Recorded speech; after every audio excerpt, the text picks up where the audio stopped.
ونسلم علی رسول الکریم۔ قوم موسیٰ علیہ السلام کا ذکر ہے کہ انہوں نے بچھڑے کا مجسمہ بنایا اور اس کی عبادت کرنا شروع کر دی۔ جب سیدنا موسیٰ علیہ السلام کو طور پر سے واپس تشریف لائے تو بہت غم زدہ اور افسردہ ہوئے اور تورات کی تختیاں زمین پر رکھ دیں اور غصے میں اپنے بھائی ہارون علیہ السلام کے سر کے بالوں کو پکڑ کر کھینچنے لگے۔ حضرت سیدنا ہارون علیہ السلام نے فرمایا کہ مجھے ان ظالموں میں شامل نہ فرمائیں، یہ لوگ تو میرے قتل پر تلے ہوئے تھے۔ پھر سیدنا موسیٰ علیہ السلام نے اپنے لیے اور اپنے بھائی ہارون علیہ السلام کے لیے اللہ سے بخشش اور رحمت کی دعا مانگی۔ تو سیدنا ہارون علیہ السلام نے آگاہ کیا کہ میں نے تو ان کو اللہ کی طرف بلایا تھا اور اس بچھڑے کی پوجا سے منع کیا تھا، انہوں نے تو میری ایک بات نہ سنی بلکہ الٹا یہ میرے دشمن بن گئے اور مجھے قتل کرنے کے در پہ ہو گئے۔ تو لہٰذا آپ جو ہے وہ دشمنوں کو مجھ پر مت ہنسائیں۔ اور پھر سیدنا موسیٰ علیہ السلام کا جب غصہ ٹھنڈا ہوا تو آپ نے اللہ تعالیٰ سے اپنے لیے بھی اور اپنے بھائی ہارون علیہ السلام کے لیے بھی دعا مانگی۔ پھر نبی کریم صلی اللہ علیہ وسلم کی تعظیم اور نصرت و حمایت کرنے والوں اور قرآن کی پیروی کرنے والوں کی تعظیم و توقیر کو جو ہے کامیاب لوگ قرار دیا ہے کہ جو لوگ اللہ کے رسول صلی اللہ علیہ وسلم کی تعظیم کرتے ہیں، آپ کی نصرت و حمایت کرتے ہیں، وہ کامیاب ہیں۔ وَعَزَّرُوهُ وَنَصَرُوهُ وَاتَّبَعُوا النُّورَ الَّذِي أُنزِلَ مَعَهُ۔ نبی کریم صلی اللہ علیہ وسلم کی تعظیم و توقیر کو اللہ تعالیٰ نے اتباع قرآن پر بھی مقدم رکھا ہے، یعنی پہلے کیا فرمایا ہے؟ وَعَزَّرُوهُ وَنَصَرُوهُ۔ وہ نبی کریم صلی اللہ علیہ وسلم کی تعظیم و توقیر کرتے ہیں اور ان کی حمایت و مدد کرتے ہیں۔ وَاتَّبَعُوا النُّورَ، اور اس نور کی اتباع اور پیروی کرتے ہیں، الَّذِي أُنزِلَ مَعَهُ، جو ان کے ساتھ نازل کیا گیا۔ تو اللہ تعالیٰ نے تعظیم و توقیر نبی صلی اللہ علیہ وسلم کو پہلے بیان کی ہے، یعنی اس کا مقصد یہ ہوا کہ پہلی چیز جو انسان کے دل میں پیدا ہونے والی ہے وہ ہے اللہ کے نبی صلی اللہ علیہ وسلم کی تعظیم و توقیر۔ اگر یہ تعظیم و توقیر پیدا نہ ہو اور اس کے بغیر انسان قرآن سے ہدایت لینا چاہے تو اس کو ہدایت نہیں مل سکتی۔ پہلی چیز ہی محبت رسول صلی اللہ علیہ وسلم ہے۔ ہاں، جو محبت رسول صلی اللہ علیہ وسلم، تعظیم و توقیر نبی صلی اللہ علیہ وسلم کے ساتھ قرآن سے ہدایت اور روشنی لیتا ہے تو اس سے اس کو وہ نور ضرور فائدہ پہنچاتا ہے اور انسان کامیاب لوگوں کی صف میں شامل ہو جاتا ہے۔ اور آپ کی صرف یہ بھی بتائی کہ آپ صلی اللہ علیہ وسلم لوگوں کے بوجھ اتاریں گے اور لوگوں کے گلوں میں پڑے ہوئے توق اتار کر پھینکیں گے۔ وَيَضَعُ عَنْهُمْ إِصْرَهُمْ وَالْأَغْلَالَ الَّتِي كَانَتْ عَلَيْهِمْ۔ تو یہ جو نبی تشریف لاتے ہیں تو ان کا کام ایک یہ بھی ہوتا ہے کہ لوگوں کے بوجھوں کو اتارتے ہیں، یعنی وہ بوجھ کون سے ہیں؟ وہ رسم و رواج کے بوجھ ہیں، وہ معاشرے کی برائیوں کے بوجھ ہیں، وہ بڑے بڑے وہ توق ہیں جو ہم نے خود اپنے گلوں میں ڈال رکھے ہوتے ہیں۔ تو نبی کا کام کیا ہوتا ہے کہ وہ ان چیزوں کا رد کرتے ہیں اور اپنے عمل و کردار سے ان چیزوں کو اٹھا کر پھینک دیتے ہیں۔ جیسے کہ حضور انور صلی اللہ علیہ وسلم کے دور مقدس کے اندر ایسی بے شمار باتیں تھیں۔ مثال کے طور پر ایک منہ بولا بیٹا جو ہے، اگر اس کی جو ہے زوجہ کو طلاق ہو جاتی تو اس سے نکاح کرنے کو اسی طرح حرام سمجھا جاتا تھا جس طرح کہ اپنی سگی اولاد کی جو یعنی زوجہ ہو اس کو حرام سمجھا جاتا ہے۔ تو اللہ رب العزت نے اپنے محبوب کریم صلی اللہ علیہ وسلم سے خود اس پر عمل کروایا، کیونکہ یہ اتنا بڑا کام تھا کہ جو کوئی دوسرا نہیں کر سکتا تھا۔ تو اللہ تعالیٰ نے ایسی تمام رسموں کو توڑ ڈالا اور اپنے حبیب کریم صلی اللہ علیہ وسلم کے ذریعے سے توڑا۔ تو اس طرح نبی جو ہوتے ہیں وہ ایک عملی نمونہ ہوا کرتے ہیں۔ رسول کریم صلی اللہ علیہ وسلم سے اعلان کرایا کہ آپ فرما دیں، یا ایھا الناس انی رسول اللہ الیکم جمیعا، اے لوگوں میں تم سب کی طرف نبی بن کر آیا ہوں۔ پہلے جتنے بھی نبی تشریف لائے خاص زمانے، خاص قوم، خاص وقت کے لیے تشریف لائے، لیکن اللہ نے اپنے حبیب کریم صلی اللہ علیہ وسلم کو تمام زمانوں کے لیے، تمام جہانوں کے لیے اور ہمیشہ قیامت تک کے لیے تمام انسانوں جنات کے لیے نبی بنا کر بھیجا، تو آپ سب کے لیے نبی بن کر تشریف لائے۔ قوم بنی اسرائیل پر انعامات کا ذکر کرتے ہوئے بتایا کہ ان ظالموں نے اللہ کے فرمان کو بدل ڈالا اور اس طرح وہ عذاب کا شکار ہوئے۔ عالم ارواح میں انسانی روحوں سے لیے گئے وعدے کا ذکر کیا جب سب روحوں نے اللہ تعالیٰ کے سامنے اس کے رب ہونے کا اقرار کیا تھا۔ فرمایا اللہ نے الستو بربکم، کیا میں تمہارا رب نہیں ہوں؟ قالوا بلا شہدنا، کہنے لگے کیوں نہیں، ہم اس بات کی گواہی دیتے ہیں کہ تو ہمارا رب ہے۔ فرمایا کہ ہم نے دوزخ کے لیے بہت سے ایسے جن اور انسان پیدا کیے جن کے دل میں جو ہے وہ جن کے دل تو ہوتے ہیں جن کے دل تو ہوتے ہیں لیکن وہ کیا کرتے ہیں، ان سے سوچتے نہیں، ان سے فکر نہیں کرتے، جن کی آنکھیں تو ہوتی ہیں مگر وہ ان سے دیکھتے نہیں ہیں۔ وَآذَانٌ لَا يَسْمَعُونَ، اور ان کے کان تو ہوتے ہیں لیکن ان کانوں سے سنتے نہیں۔ یعنی اس کا مطلب یہ ہوا کہ بعض اوقات انسان کے پاس دل و دماغ بھی ہوتا ہے، اس کے پاس آنکھیں بھی ہوتی ہیں، اس کے پاس کان بھی ہوتے ہیں، بظاہر وہ ان سے دیکھتا بھی ہے، سنتا ہے، سب کچھ کرتا ہے، لیکن جب انسان حق کو نہیں سنتا اور حق پر عمل نہیں کرتا اور حق کو بولتا نہیں اور حق کے لیے اپنے دل و دماغ کو لڑاتا نہیں، تو وہ سارے جو اعضاء اللہ نے ان چیزوں کے لیے دی وہ گویا کہ معطل ہو کر رہ جاتے ہیں۔ یعنی دیکھنے کے باوجود ان کو اندھا قرار دیا گیا ہے، سننے کے باوجود ان کو بہرا قرار دیا گیا ہے، دل اور دماغ ہونے کے باوجود ان کو جو ہے اللہ تعالیٰ نے رد کر دیا ہے کہ یہ سوچ اور فکر رکھنے والے لوگ ہی نہیں ہیں۔ پھر آگے فرمایا کہ قُل لَا أَمْلِكُ لِنَفْسِي نَفْعًا وَلَا ضَرًّا إِلَّا مَا شَاءَ اللَّهُ، یعنی اے حبیب صلی اللہ علیہ وسلم آپ فرمائیے میں اپنے نفس کے لیے کسی نفع اور ضرر کا مالک نہیں۔ بہت سے لوگ یہ سمجھتے ہیں اور یہ باور کروانا چاہتے ہیں کہ جی آپ دیکھیں نبی خود فرما رہے ہیں قرآن میں کہ لا املک لنفسی نفعا ولا ضرا، میں تو اپنے آپ کو نفع اور نقصان نہیں پہنچا سکتا۔ تو کہتے ہیں یہ دیکھیں کہ نبی تو اپنے آپ کو نفع نقصان نہیں دے سکتے تو کسی اور کو نفع اور نقصان کیا دیں گے؟ حالانکہ یہی آیت اس بات کی دلیل ہے کہ آپ نفع بھی دے سکتے ہیں، نقصان بھی پہنچا سکتے ہیں۔ کیا فرمایا؟ قل لا املک لنفسی نفعا ولا ضرا الا ما شاء اللہ، یہ الا ما شاء اللہ کو چھوڑ دیا جاتا ہے، مگر جتنا اللہ چاہے۔ اب یہ جتنا اللہ چاہے اس کا احاطہ کون کر سکتا ہے؟ بھائی آپ نے جو یہاں پر نفی کی ہے کہ میں جو ہوں نفع اور نقصان کا مالک نہیں، یہ حضور اکرم صلی اللہ علیہ وسلم نے اپنی ذات مقدسہ سے الوہیت کی نفی فرمائی کہ میں خدا نہیں ہوں کوئی، کیونکہ خدا وہ ہے جس کی قدرت کامل اور اختیار مستقل ہوا کرتا ہے۔ میرے پاس جو کچھ بھی ہے وہ تو میرے رب کا عطیہ ہے اور میرے پاس اس کا عطا کردہ اختیار ہے، الا ما شاء اللہ۔ تو اس سے اللہ تعالیٰ نے اس غلط فہمی کا ازالہ کر دیا کہ کوئی نادان یہ نہ سمجھے کہ حضور اکرم صلی اللہ علیہ وسلم کو نفع اور ضرر کا کچھ اختیار ہی نہیں۔ آپ فرماتے ہیں کہ مجھے اختیار تو ہے لیکن کتنا اختیار ہے؟ جتنا میرے رب نے عطا کی ہے۔ اب اس کے لیے کوئی پیمانہ کسی کے پاس ہے تو وہ لا کر بتایا کہ جی یہ پیمانہ ہے، اتنا اختیار اللہ نے دیا اور اتنا نہیں دیا۔ تو جب اس کے پاس کوئی پیمانہ نہیں تو پھر اس کا کیا مطلب؟ اس کی سیدھی سی صاف سی بات یہ ہوئی کہ یہ تو بغض ہے، یہ تو عداوت ہے نبی کریم صلی اللہ علیہ وسلم سے۔ بھائی نبی کریم صلی اللہ علیہ وسلم کا جب تک ہم نام مبارک نہ لیں تو مسلمان نہیں ہو سکتے۔ سب سے بڑا فائدہ تو سب سے پہلے یہی پہنچا دیا کہ آپ لا الہ الا اللہ زندگی بھر کہتے رہیں، محمد رسول اللہ نہ کہیں تو مومن ہی نہیں قرار پاتے۔ تو جب محمد رسول اللہ کہا جاتا ہے تو تب جا کر انسان مومن قرار پاتا ہے۔ تو سب سے پہلا فائدہ تو یہاں نام لینے سے ہی ہو گیا۔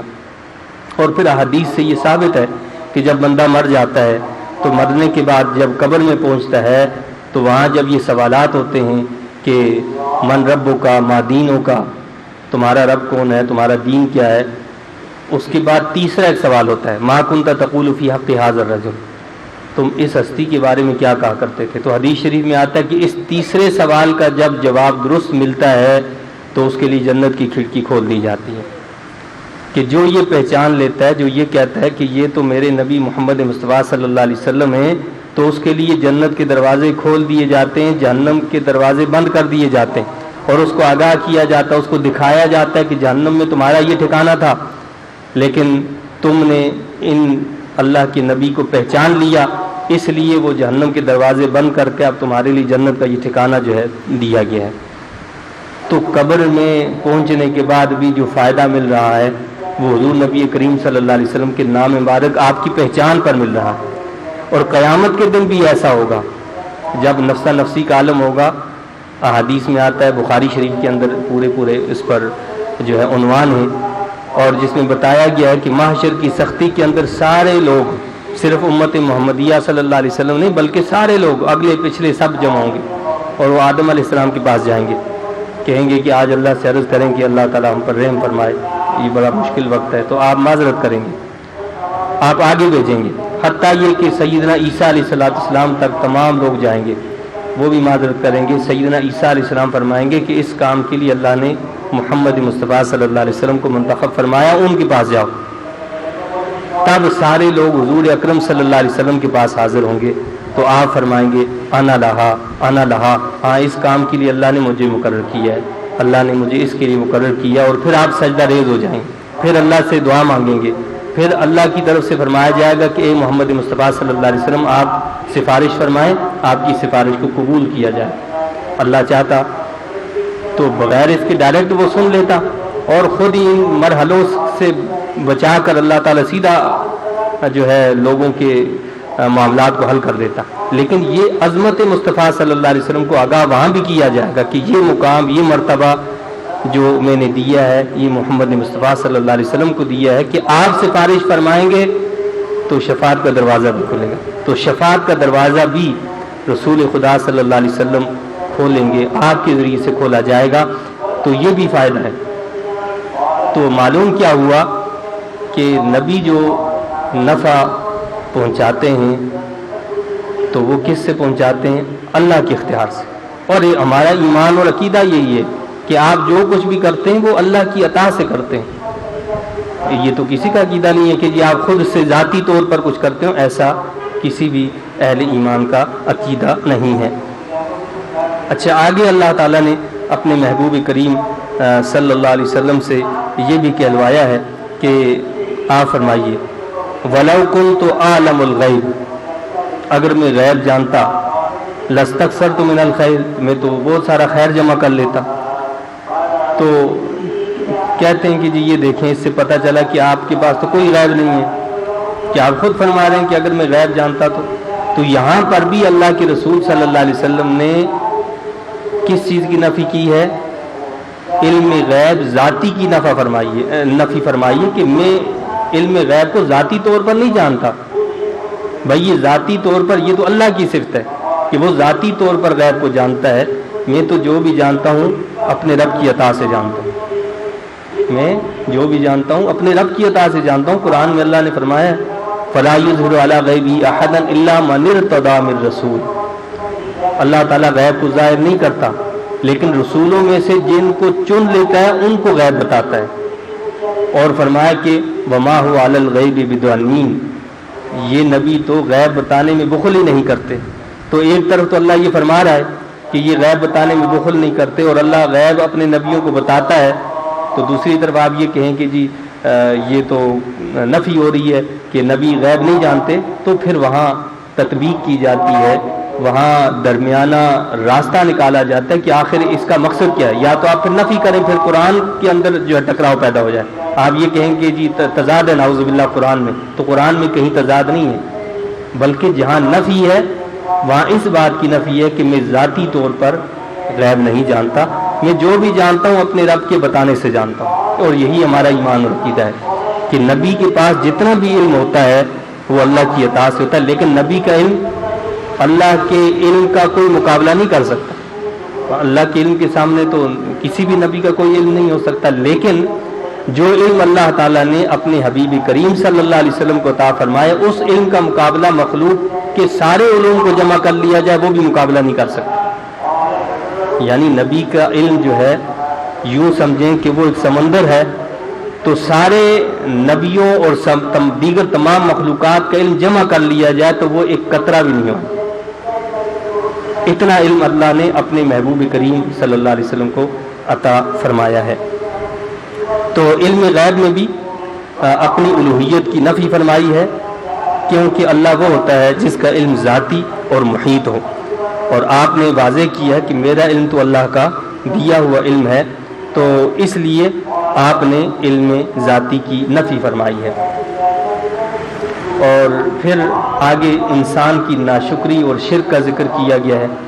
اللہ سے ڈرنے والوں کی صرف یہ بتائی ہے کہ اگر شیطان کی طرف سے کوئی برا خیال چھو بھی جاتا ہے تو وہ فوراً خبردار ہو جاتے ہیں اور اسی وقت ان کی آنکھیں کھل جاتی ہیں، یعنی وہ شیطان کی پیروی نہیں کرتے چلے جاتے، وہ فوراً توبہ استغفار کرتے ہیں، اللہ سے معافی مانگتے ہیں.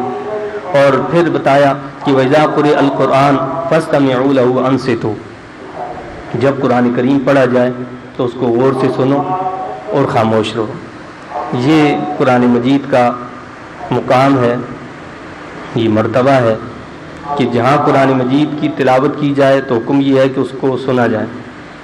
حتیٰ کہ حکم یہ ہے کہ اگر آپ مسجد میں نماز کے لیے جاتے ہیں تو اگر قرآن کی تلاوت ہو رہی ہے، یعنی امام صاحب نے قرات شروع کر دی ہے اور اس کی آواز آپ تک پہنچ رہی ہے، تو اب آپ کوئی سنت کوئی اور چیز نہیں پڑھ سکتے. اب آپ شامل ہوں گے نماز کے اندر، نماز پڑھیں گے، جماعت کے ساتھ شامل ہوں گے. اسی طرح قرآن مجید جب پڑھا جائے، ہمارے ہاں آپ دیکھیں شبینوں کا اہتمام ہوتا ہے، تو اگر کوئی ایسی جگہ کسی ایسی چیز کا اہتمام کیا جاتا ہے تو وہاں پھر لازم ہوتا ہے کہ جب آپ شبینے میں گئے تو اس کا مقصد یہی کہ آپ قرآن سننے گئے. اب پتہ چلا کہ جی آپ شبینہ کر رہے ہیں اور آپ بیٹھ کر گپ مار رہے ہیں، قرآن کی آواز آ رہی، یہ گناہ ہے. اس مجلس میں آپ گئے اسی لیے ہیں کہ قرآن کو سنیں گے. ہاں یہ ایک الگ بات ہے کہ آپ جا کر بازار میں بیٹھے، آپ نے بلند آواز سے قرآن کی تلاوت لگا دی. اب اگر لوگ نہیں سنیں گے تو گناہ گار وہ ہوگا جس نے اس قرآن کی آواز اس کی اونچی آواز رکھ کر لگا دی ہے. کیونکہ بھائی بازار جگہ ایسی ہے کہ جہاں لوگ کاروبار کرتے ہیں، اپنا ان کی گفتگو ہوتی ہے، تو ایسے مقامات پر بلند آواز سے قرآن کو لگانا جائز نہیں ہے. ہاں قرآن مجید کو بلند آواز سے وہاں پڑھا جا سکتا ہے کہ جہاں لوگ اسی لیے جمع ہوئے کہ ہم قرآن کو سنیں گے. جیسے ہم یہاں جمع ہوئے کہ قرآن کو سنیں گے، تو جب قرآن پڑھا جائے تو اس وقت گفتگو کرنا، اس وقت جو ہے گپ شپ لگانا وہ جائز نہیں ہے، بلکہ ہر ایسی گفتگو پر ثواب کے بجائے گناہ ملے گا کہ قرآن مجید پڑھا جا رہا ہے اور آپ جو ہے باتیں کر رہے ہیں. اسی طرح بعض لوگ جو ہیں کچھ اوراد پڑھتے ہیں، تو اوراد میں کیا ہوتا ہے کہ جی قرآن مجید کو مل کر پڑھنے لگ جاتے ہیں. تو یہ ممنوع ہے کہ جب ایک شخص قرآن پڑھے تو دوسروں کے لیے لازم ہے کہ وہ سنیں، سوائے اس کے کہ جہاں درس و تدریس ہو رہی ہے وہ ایک الگ مسئلہ ہے کہ جیسے قرآن حفظ کیا جاتا ہے، قرآن مجید کو ناظرہ پڑھا جاتا ہے، تو وہ ایک الگ معاملہ ہے. لیکن جہاں ایسا معاملہ نہیں ہے تو وہاں حکم یہ ہے کہ کیا کیا جائے، جب قرآن پڑھا جائے تو دوسرے سارے سنیں.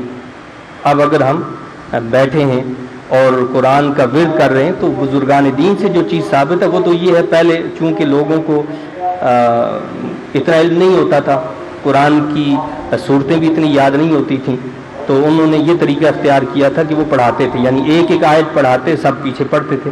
جیسے الحمدللہ رب العالمین تو سب اب الحمدللہ رب العالمین پڑھتے تھے. الرحمن الرحیم پڑھایا انہوں نے، اب سب نے پیچھے الرحمن الرحیم پڑھا. تو اس کی ابتدا تو اس طرح ہوئی تھی. لیکن اب کیا ہوتا ہے کہ جب ہم اوراد پڑھتے ہیں تو صورتوں کو بھی آپ بھی پڑھنا شروع کر دیتے ہیں، میں بھی پڑھنا شروع کر دیتا ہوں، تو یہ ثواب نہیں، یہ گناہ ہوتا ہے. اس وقت یہ حکم یہ یا تو ایک پڑھتا رہے دوسرے سنتے رہیں، اور دوسری صورت یہی ہے کہ ایک شخص جو مثلا کچھ حصہ پڑھے دوسرے اس کو فالو کریں، یعنی وہ پڑھ کر سنائے دوسرے سب مل کر اس کو پڑھیں تو جائز ہوگا. بصورت دیگر جو طریقہ ہے وہ صحیح نہیں ہے. ہاں اس میں یہ ہو سکتا ہے کہ جیسے کوئی ایک آدھ آیت ہے اس کو ہم اجتماعی طور پر ورد کے طور پر پڑھ سکتے ہیں، لیکن جہاں سورت کا معاملہ ہوتا ہے وہ ورد کے طور پر بھی پڑھی جائے تو اس پر حکم تلاوت کا لگتا ہے. یعنی اگر آپ اس کا ورد بھی کر رہے ہیں، مثال کے طور پر سورہ فاتحہ کا ورد کر رہے ہیں، سورہ اخلاص کا ورد کر رہے ہیں، سورہ فلق کا ورد کر رہے ہیں، تو وہاں حکم تلاوت کا لگے گا، ورد کا یا اوراد کا حکم وہاں نہیں لگتا. تو لہٰذا ان چیزوں کا خیال رکھنا چاہیے، کیونکہ قرآن کے کچھ آداب ہیں کہ قرآن کو جب پڑھا جائے تو اس کا مقام ہے، اس کا مرتبہ ہے، اس کے آداب کا خیال رکھا جائے. اسی طرح آپ دیکھیں جس طرح قرآن کے آداب ہیں، نعت رسول مقبول صلی اللہ علیہ وسلم کے بھی آداب رکھیں. ہر محفل اور مجلس کے آداب رکھیں گے. آپ کسی محفل میں مجلس میں جاتے ہیں تو وہاں کے اللہ کے رسول صلی اللہ علیہ وسلم نے ہمیں آداب بتائے.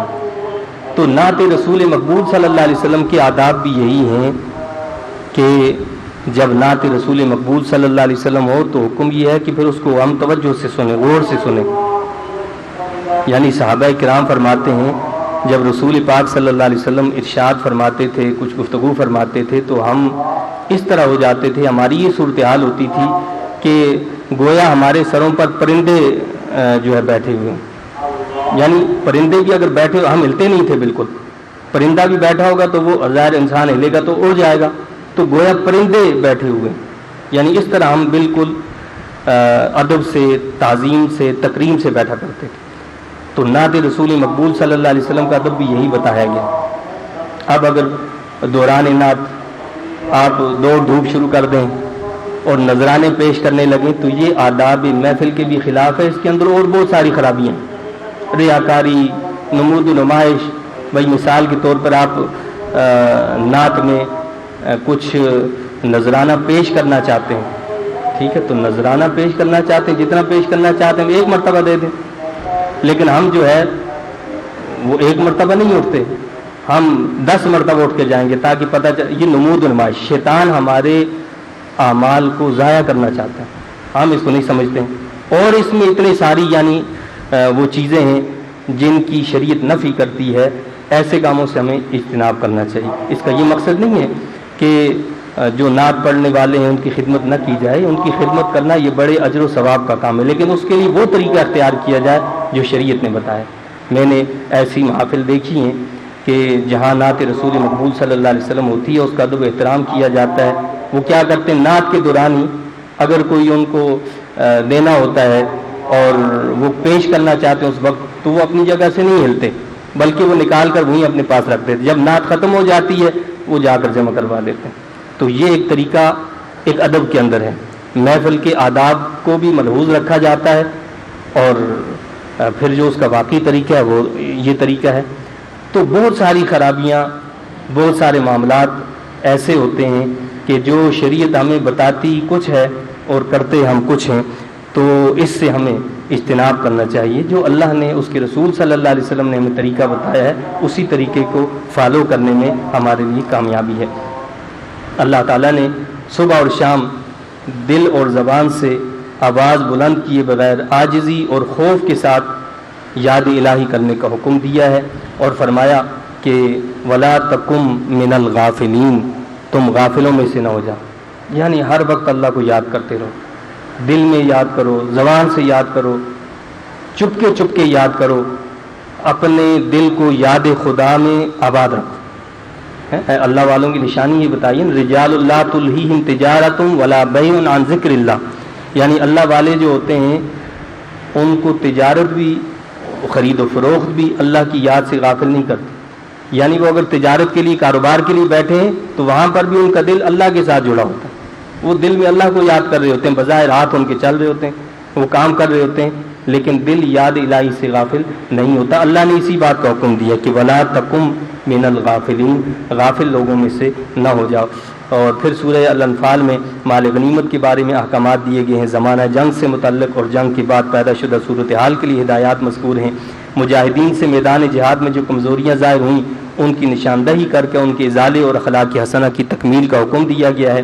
غزوہ بدر کا تذکرہ کرتے ہوئے مجاہدین کو بابر کرایا گیا کہ ساز و سامان کے بغیر اور مختصر سی جماعت کے ساتھ اس قدر بڑے اور مسلح دشمن کے مقابلے میں فتح، یہ تمہاری محنت کا ثمر نہیں بلکہ اس میں اللہ کی مدد شامل تھی.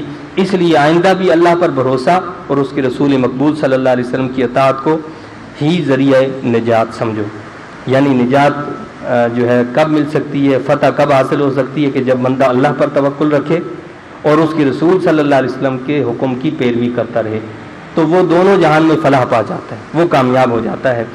اور فرمایا کہ وقاتلوہم حتی لا تکون فتنہ، کہ ان دشمنان اسلام سے اس وقت تک لڑو جب تک کہ فتنہ ختم نہ ہو جائے۔ آگاہ کیا ہے کہ جب تک دنیا میں کفر کا زور اور شرک کا غلبہ ہے، کافروں سے جنگ کرتے رہو اور مسلمان اپنے آپ کو ہر وقت حالت جہاد میں سمجھیں اور ایسے اسباب اور ایسے وسائل کے حصول میں کوشاں رہیں جس سے پوری دنیا سے شرک کا کلا کما کیا جا سکے۔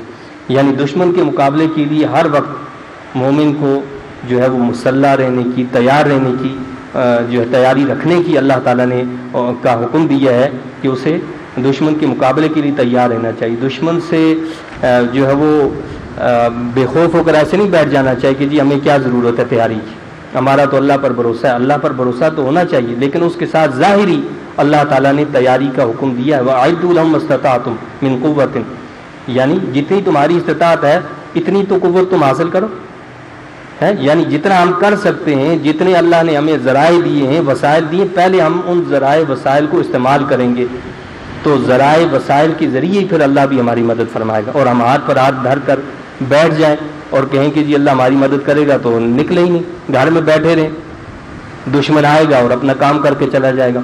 تو انسان کا کام ہے کہ وہ محنت کرے گا، وہ حرکت کرے گا، برکت اللہ کی طرف سے ہوگی۔ تو اس لیے اللہ تعالیٰ جو ہے وہ ہمیں اس کی صحیح سمجھ عطا فرمائے، عقل سلیم عطا فرمائے، اور ہمیں قرآن و سنت کے احکامات پر عمل کر کے دونوں جہان میں سرخروئی اور کامیابی عطا فرمائے۔ آمین۔ وآخر دعوانا ان الحمد للہ رب العالمین۔